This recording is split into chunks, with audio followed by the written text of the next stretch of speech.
everybody, welcome back. I thought we'd do a little news, commentary, and analysis. And of course, we have to start with Donald Trump's hush money case in New York, where, as I record this, there have been 7 jurors who have been impaneled for this very important case.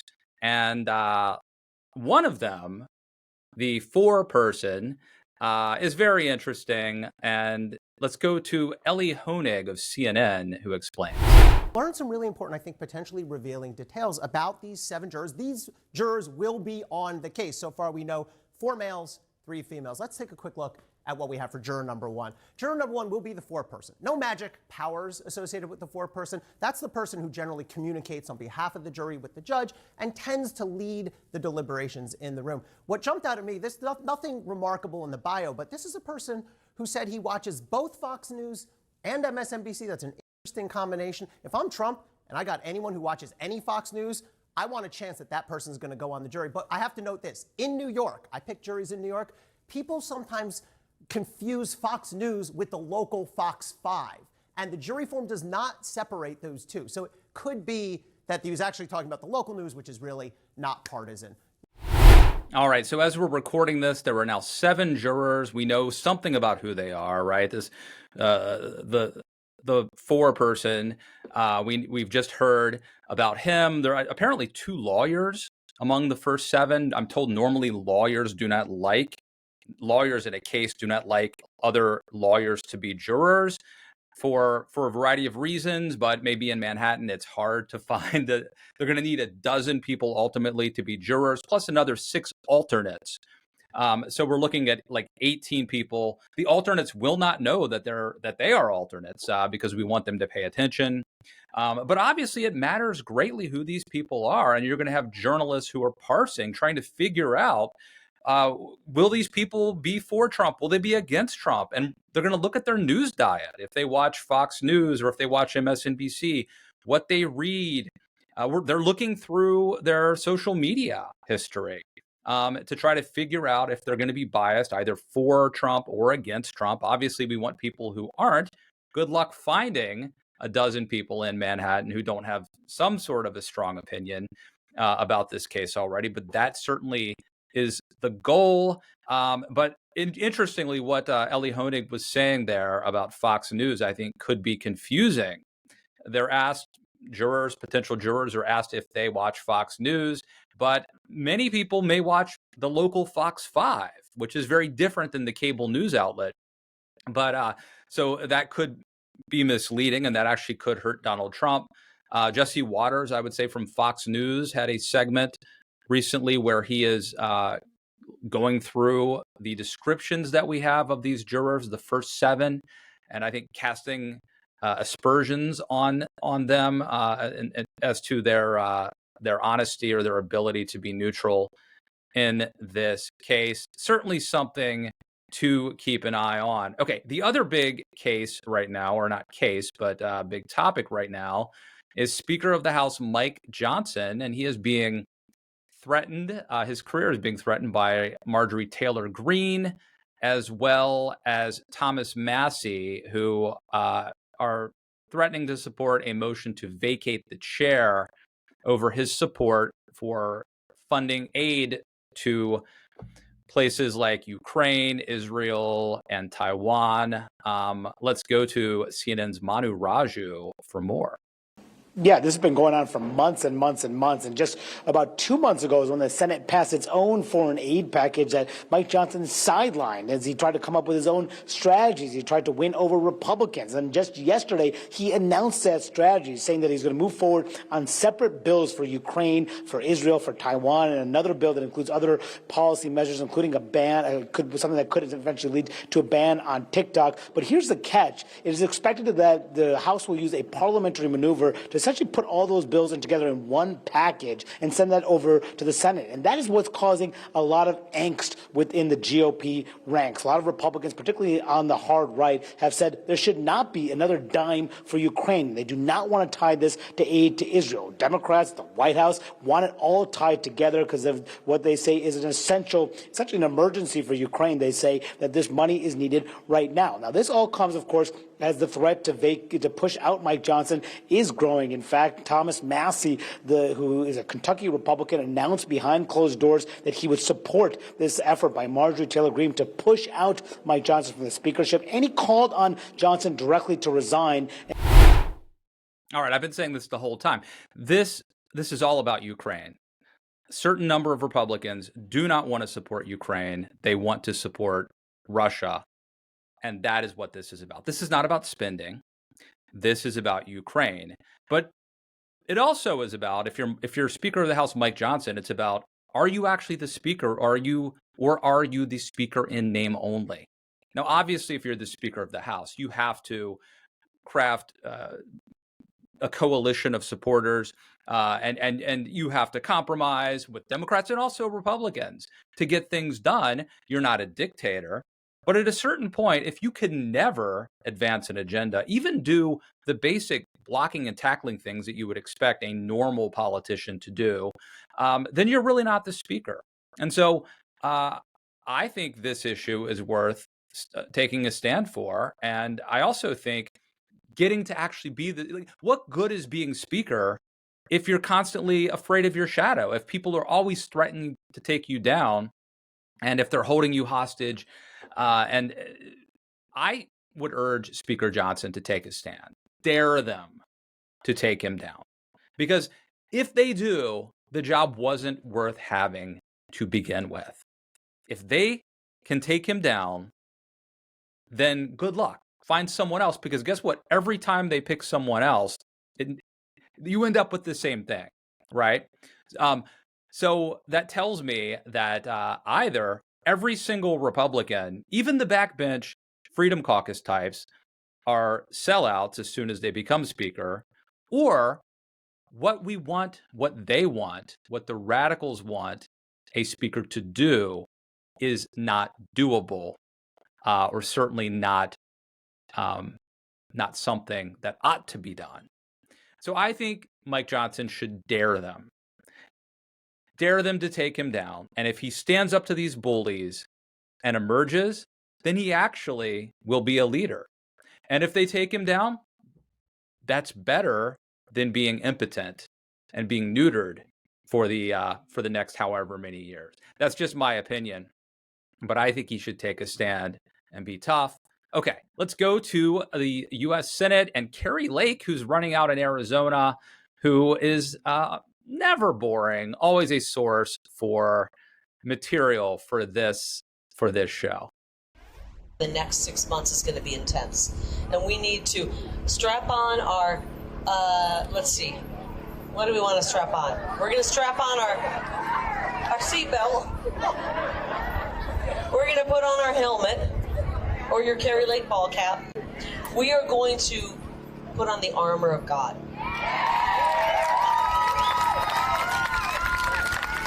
And maybe strap on a Glock on the side of us just in case. You can put one here and one in the back or one in the front, whatever you guys decide. Because we're not going to be the victims of crime. We're not going to have our Second Amendment taken away. We're certainly not going to have our First Amendment taken away by these tyrants. All right, a few things here. So first, she's obviously a very talented politician. I mean, you can't take that away from her. She is compelling to look at, to listen to. That probably is because she was a broadcaster on air. She's comfortable on stage. She's good at riling people up. She's a talented politician. Okay. So that's one thing that jumps out. Maybe not the most important thing, but that's one thing that jumps out at me. I do have to say, as a Christian, I don't like the thing where she invokes putting on the full armor of God and then, just in case, strapping on a Glock. First of all, that's not a good sign of faith. If just in case you need a gun, then maybe the full armor of God isn't really that. Maybe you don't really have a lot of faith in that power to protect. Of course, anyway, we could go into theology. We wrestle not with flesh and blood and all that stuff. I think it's somewhat sacrilegious for her, and I think it's a cheap a way to pander to Christians. I don't. It bothers me a little bit that she invoked it, but anyway, I'll put that aside. probably more concerning from a political standpoint is the fact that she is invoking violent rhetoric, right? I mean, she's not talking about have a gun to protect your home in case there's crime and someone invades your house and you have to protect your family. She's saying strap on the Glock because people are going to come after us politically. Our political adversaries are going to try to take away our rights. So I think she is feeding this fire that is very dangerous right now and certainly not healthy. We do not need more violent rhetoric. So anyway, she's running for Senate in Arizona, 3,000 or whatever miles away. There's a different Republican named Larry Hogan who's running in my home state of Maryland, and he couldn't be any more different, right? So Larry Hogan is the former governor of Maryland. He's kind of a never Trump conservative, but he would caucus with Republicans. Now, I think it's already very likely that Republicans are going to take the U.S. Senate in 2024. Whether Biden or Trump wins, I think that Republicans are poised to take it. Certainly, if they can take a seat in Maryland, then that would be probably a fait accompli. Larry Hogan is surprising everybody because I think the conventional wisdom had been that it's one thing to be governor, for Larry Hogan to be governor, but to be a U.S. senator in Maryland, that the Maryland voters would never vote for a Republican in this modern day to be a U.S. senator. Voters, the theory goes, draw a distinction between governors. You know, like in Massachusetts, they'll elect a Republican governor. But it was only in that weird Scott Brown, I guess, special election where you briefly had a Republican before Elizabeth Warren took over. So states like Maryland and Massachusetts tend to elect Democrats to the federal seats. Now, the governorship, that's a little different, right? So I think the assumption was Hogan, yes, he could be governor, but no, he could not be senator. But guess what? Larry Hogan is now up by double digits. He is out with a big $1 million ad buy, and this is the ad. Washington, D.C. is a mess. There's no common ground. The left, the right, they're just shouting all the time, and no one's listening. What a mess. But now who is going to clean it up? Republicans and Democrats are arguing all the time and nothing gets done. And it shouldn't be this way. It doesn't have to be this way. Enough is enough. And it's why I'm running for the U.S. Senate, to be a voice of common sense. I'm Larry Hogan. I approve this message because it's time we stop the partisan BS and get stuff done. All right, I'm obviously a positive ad, but I think it speaks to something that people are yearning for right now as someone who will stop the partisan BS and will get things done. And I have to say that usually people who say they're going to stop the partisan BS are actually BSing us, right? That is a political talking point, saying that you're going to fix things. In the case of Larry Hogan, he actually kind of is the real deal, or at least has been. He is not a normal partisan, and he has done things that other people can't do or wouldn't do. So we could do a lot worse than Larry Hogan. If I lived in Maryland, I would be voting for him. And I wish there were more Republicans around the nation like Larry Hogan and fewer like Carrie Lake. Okay, let's go to this clip. This is style icon Steve Miller, former speechwriter and advisor to Donald Trump, talking about how Donald Trump is such a fashionista. Let's go to the tape. I can also just say, since we're addressing the subject of style, the most stylish president and first lady in our lifetimes are Donald Trump and Melania Trump. Donald Trump's a style icon. He changed American fashion in The Apprentice. People spent the next 10 years trying to dress like Donald Trump. So if anybody deserves a puff piece on their sense of style, it's Donald Trump and the First Lady. So I'm not sure that I'm a style icon, but I'm also not sure that Steve Miller ought to be the vessel for delivering such a message. That clip got cut short. He goes on to attack and criticize Joe Biden's style and dress, which I also think is pretty rich. Not sure he's the best messenger for that, but anyway, it is what it is. And we'll end with Cougar Mellencamp, the famed musician who apparently recently stormed off stage after being heckled. I think it was because he was maybe getting a little preachy with his left-wing politics. Here's the clip. Anyway, before I was so rudely interrupted,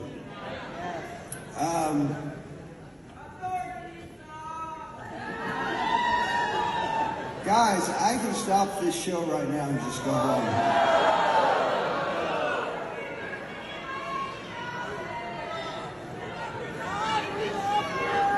Grandma was waving her arthritic finger. We're totally listening.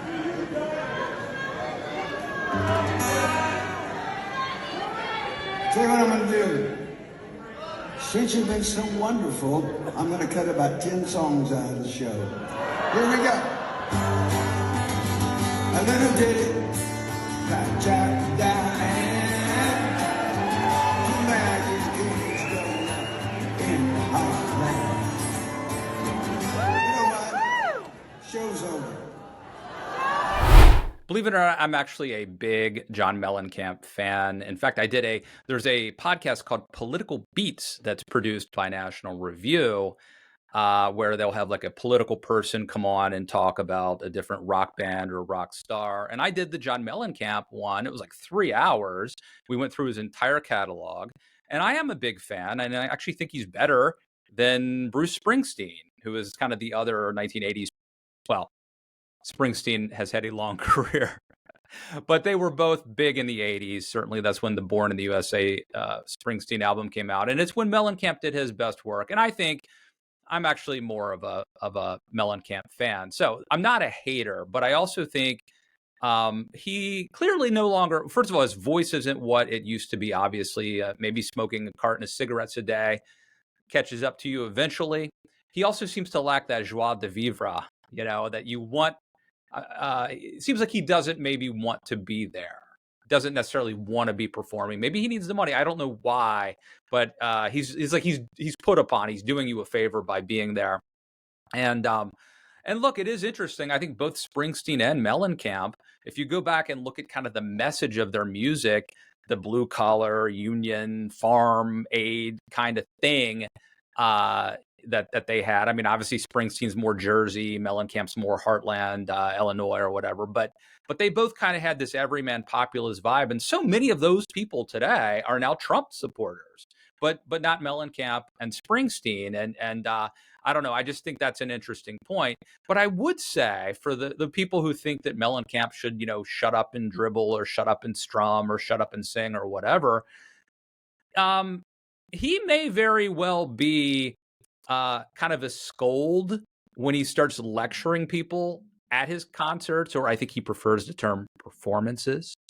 But in his music, I've found the lyrics to actually be the opposite. And so Mellencamp had I think his two best albums are, one is Scarecrow, which is kind of like I was born in the small town kind of thing.